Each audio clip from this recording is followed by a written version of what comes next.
श्री शिवाय नमस्तुभ्यम हर हर महादेव। देखिए दोस्तों, हम सभी जानते हैं कि कल दिनांक 9 अप्रैल मंगलवार से चैत्र नवरात्रि के पवित्र दिनों की शुरुआत हो रही है। देखिए, आप सभी जानते हैं कि नवरात्रि के दिनों में दैविक शक्तियाँ बहुत अधिक प्रबल होती हैं और इस बार की नवरात्रि इसीलिए विशेष हो जाती है क्योंकि यह मंगलवार से प्रारंभ हो रही है। और चैत्र नवरात्रि के इस विशेष मंगलवार पर आपको अपने व्यापार में वृद्धि के लिए, नौकरी में तरक्की के लिए, साथ ही साथ जीवन से धन की समस्या को दूर करने के लिए, जीवन में जो कर्ज की समस्या हैं उसे समाप्त करने के लिए, या फिर यदि आपके जीवन में संकट समस्याएं बहुत ही अधिक रहती हैं, या फिर बच्चों के विवाह से जुड़ी हुई किसी भी प्रकार की समस्या आपके जीवन में चल रही हो, यदि जीवन में बहुत अधिक विघ्न उत्पन्न होने लगे हैं, तो आज का यह पूरा ही वीडियो बहुत ही खास और बहुत विशेष होने वाला है।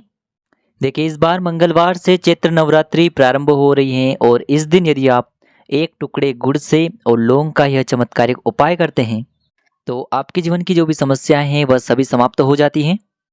तो चैत्र नवरात्रि के विशेष मंगलवार पर आपको यह उपाय करने से नहीं चूकना है।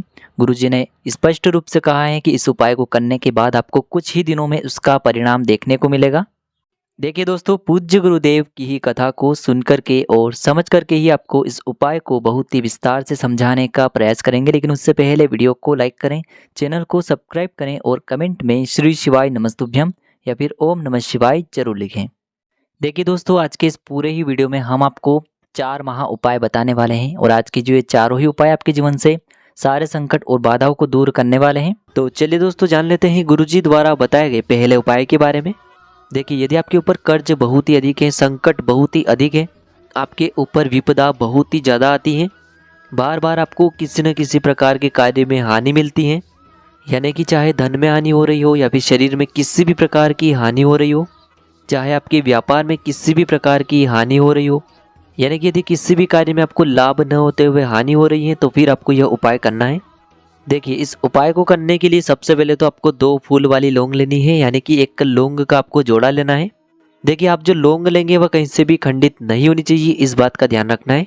इसी के साथ में आपको मात्र थोड़ा सा शहद लेना होगा और इसी के साथ में आपको एक तांबे के पात्र के अंदर शुद्ध जल लेना होगा। अब देखिए, इन सभी सामग्रियों को लेकर के आपको पहुंच जाना है भगवान शिव के मंदिर में। देखिए, यह जो उपाय है आप सुबह से लेकर के शाम तक किसी भी समय में कर सकते हैं।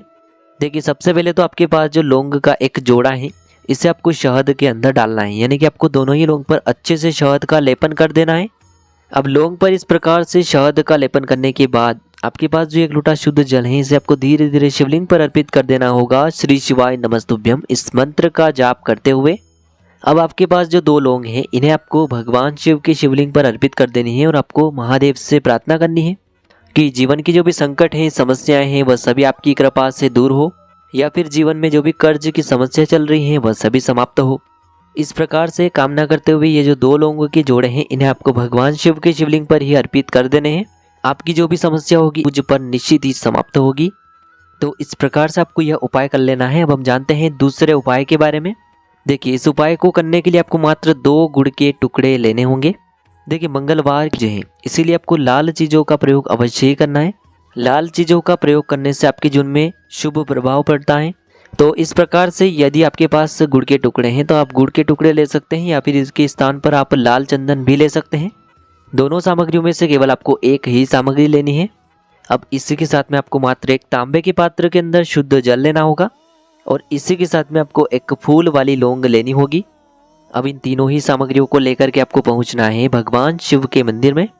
देखिए, पूज्य गुरुजी ने बताया है कि यह उपाय भी आप सुबह से लेकर के शाम तक किसी भी समय में कर सकते हैं। देखिए, सबसे पहले तो आपके पास जो 1 लोटा जल है इसे आपको भगवान शिव के शिवलिंग पर, जहां गणेश जी का स्थान होता है, वहां पर आपको थोड़ा सा जल अर्पित करना है। फिर आपको थोड़ा सा जल श्री कार्तिकेय जी वाले स्थान पर समर्पित करना है। फिर आपको थोड़ा सा जल माता अशोक सुंदरी वाले स्थान पर अर्पित करना है। फिर थोड़ा सा जल आपको माता पार्वती के हस्तकमल यानी कि कटी वाले भाग पर अर्पित करना है।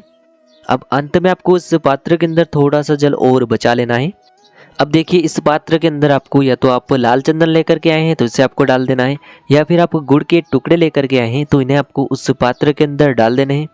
और इसके बाद जो आपके पास एक फूल वाली लौंग है इससे आपको अपने सीधे हाथ में रखना है और आपके जीवन में जो भी विपदा है, जो भी संकट है, जो भी आपके जीवन में समस्याएं चल रही हैं, वह सभी दूर हो, इस प्रकार से आपको कामना करनी है। और यह एक लौंग आपको इस जल के पात्र के अंदर डाल देनी है। अब देखिए इस प्रकार से आपका जो ये गुड़ वाला जल तैयार हुआ है, जिसमें आपने एक लौंग डाली है, इस जल को आपको धीरे धीरे भगवान शिव की शिवलिंग पर अर्पित करना है। देखिए जैसे आप ये गुड़ वाला जल भगवान शिव की शिवलिंग पर अर्पित करेंगे और यह शिवलिंग से होकर के जलाधारी की ओर बह करके आएगा, तो इस जल को आपको थोड़ा सा अपने सीधे हाथ की हथेली पर झेल लेना है और इस जल का आपको अपने स्वयं के ऊपर थोड़ा सा छिड़काव कर लेना है। तो इस प्रकार से मंगलवार को यह दूसरा चमत्कारिक उपाय भी करना है। अब दोस्तों हम जान लेते हैं तीसरे विशेष और चमत्कारिक उपाय के बारे में। देखिए यह जो उपाय है इससे भी आपको लौंग से ही करना होगा। यदि आपके जीवन में संकट, कष्ट और बाधाएं बहुत ही अधिक हैं, जीवन में इस प्रकार की समस्या चल रही है कि हमारे साथ क्या चल रहा है हमें स्वयं को समझ नहीं आ रहा है, यानी कि जीवन में कर्ज की स्थिति लगातार बनी हुई है, जीवन में तनाव बहुत ही अधिक रहता है, जीवन में टेंशन बहुत ही अधिक रहती है, तो आपको यह विशेष उपाय के लिए आपको मात्र एक फूल वाली लौंग लेनी है। अब इसी के साथ में आपको मात्र एक लोटा शुद्ध जल लेना होगा तांबे की पात्र के अंदर अपने घर से। अब देखिए आपको क्या करना होगा कि यदि बरगद के पेड़ के नीचे भगवान शिव हैं, यानी कि बरगद के पेड़ के नीचे भी शिवलिंग की स्थापना हुई रहती है, तो ऐसा बरगद का वृक्ष है जहाँ पर शिवलिंग है, तो इस एक लौंग को और एक लोटे जल को लेकर के आपको पहुँच जाना है, जो कि वटकेश्वर महादेव कहलाते हैं, वहाँ पर आपको पहुँच जाना है। देखिए यदि आपके घर के आसपास बरगद का पेड़ है लेकिन उसके नीचे शिवलिंग नहीं है, तब भी आपको बरगद के पेड़ के नीचे ही यह उपाय करना है। और यदि आपके घर के आसपास बरगद का पेड़ है ही नहीं, तो फिर आपको यह उपाय भगवान शिव के मंदिर में जाकर के शिवलिंग पर करना है। देखिए सबसे पहले तो आपके पास जो एक फूल वाली लौंग है, इसे आपको उस जल के पात्र के अंदर डाल देनी है। अब इस लौंग से युक्त जल को आपको बरगद के पेड़ के नीचे जो शिवलिंग है, यानी कि जो वटकेश्वर महादेव है, उनके ऊपर आपको यह जल समर्पित करना है। देखिए जब भी आप ये जल अर्पित करेंगे तब आपको अपना जो मुख है वह उत्तर दिशा की ओर रख करके ही इसे समर्पित करना है और आपको लगातार वटकेश्वर महादेव का मन में स्मरण करते रहना है। यदि आप शिव मंदिर में यह उपाय कर रहे हैं तब भी आपको वटकेश्वर महादेव का ही स्मरण करना होगा। तो इस प्रकार से जीवन के संकट और समस्याओं को दूर करने के लिए भी आपको ये चमत्कारिक उपाय करना है। अब दोस्तों हम जान लेते हैं आने वाले चौथे विशेष और अंतिम उपाय के बारे में। देखिए यदि आपके विवाह में किसी भी प्रकार की यदि समस्या आ रही है, विवाह जो है वह होते होते रह जाता है, विवाह के लिए आप बहुत अधिक प्रयास कर रहे हैं लेकिन उसमें आपको सफलता नहीं मिल पा रही है, या फिर आपका जो कर्ज है वह दिन प्रतिदिन बढ़ते ही जा रहा है, या फिर मंगल दोष से जुड़ी हुई समस्त समस्याओं को दूर करने के लिए भी आप यह उपाय कर सकते हैं। देखिए इस उपाय को करने के लिए आपको सबसे पहले तो थोड़ा सा लाल चंदन लेना होगा। देखिए यदि आपके पास लाल चंदन का पाउडर है तो उसे भी आप ले सकते हैं। इसी के साथ में आपको एक लोटा शुद्ध जल लेना है तांबे के पात्र के अंदर। अब देखिए आपने जो एक तांबे का पात्र लिया है उसी के अंदर आपको ये जो लाल चंदन का पाउडर है इसे डाल देना है। अब देखिए इस प्रकार से ये लाल चंदन का पाउडर तैयार करने के बाद इसे लेकर के आपको पहुंचना है इस भगवान शिव के मंदिर में। यह उपाय आप सुबह से लेकर के शाम तक किसी भी समय में कर सकते हैं। देखिए दोस्तों सबसे पहले तो आपने जो लाल चंदन से युक्त जल तैयार किया है इसे आपको धीरे धीरे शिवलिंग पर अर्पित कर देना है। श्री शिवाय नमस्तुभ्यम इस मंत्र का जाप करते हुए। देखिए जब भी आप ये जल अर्पित करेंगे तब आपको मंगलेश्वर महादेव या फिर ऋण मुक्तेश्वर महादेव का स्मरण करना है। देखिए कर्ज से जुड़ी समस्या है तो फिर आपको ऋण मुक्तेश्वर महादेव का स्मरण करना है, और मंगल ग्रह से जुड़ी समस्या है तो फिर आपको मंगलेश्वर महादेव का स्मरण करना है। तो देखिए दोस्तों इस प्रकार से आज के इस वीडियो में हमने आपको चैत्र नवरात्रि के विशेष मंगलवार पर किए जाने वाले 4 महा उपाय बताने का प्रयास किया है। जो भी आपके लिए उचित हैं, सरल हैं, उसे आप कर सकते हैं। यदि आपको उपाय से जुड़े हुए किसी भी प्रकार के सवाल रहते हैं तो कमेंट में पूछ लें। उपाय को करते समय आप किसी भी प्रकार की गलतियां न करें। श्री शिवाय नमस्तुभ्यम। हर हर महादेव।